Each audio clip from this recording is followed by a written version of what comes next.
le attività delle aziende sanitarie, in particolare delle attività di prevenzione, sono scattate a protezione del contenimento di questo possibile contagio.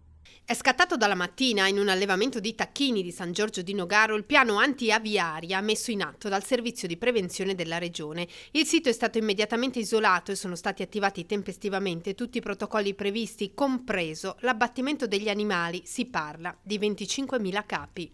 Già questa mattina il servizio di prevenzione della regione ha attivato tutte le misure legate all'isolamento, ha avviato l'indagine epidemiologica per comprendere i flussi e ovviamente cercare di bloccare le attività necessarie a isolare completamente la struttura. Questo è un lavoro che è già stato fatto, oltre a questo poi le procedure prevedono anche l'abbattimento di tutti gli animali e lo smaltimento in sicurezza degli stessi.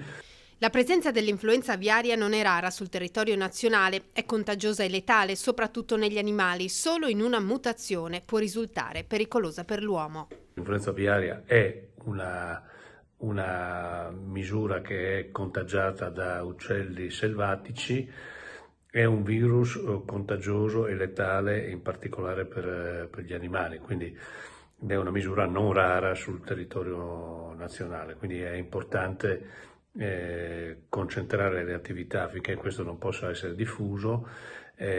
Soltanto un'eventuale mutazione può rendere pericoloso il contatto con l'uomo, anche se tutte le misure rigorose sono già state prese.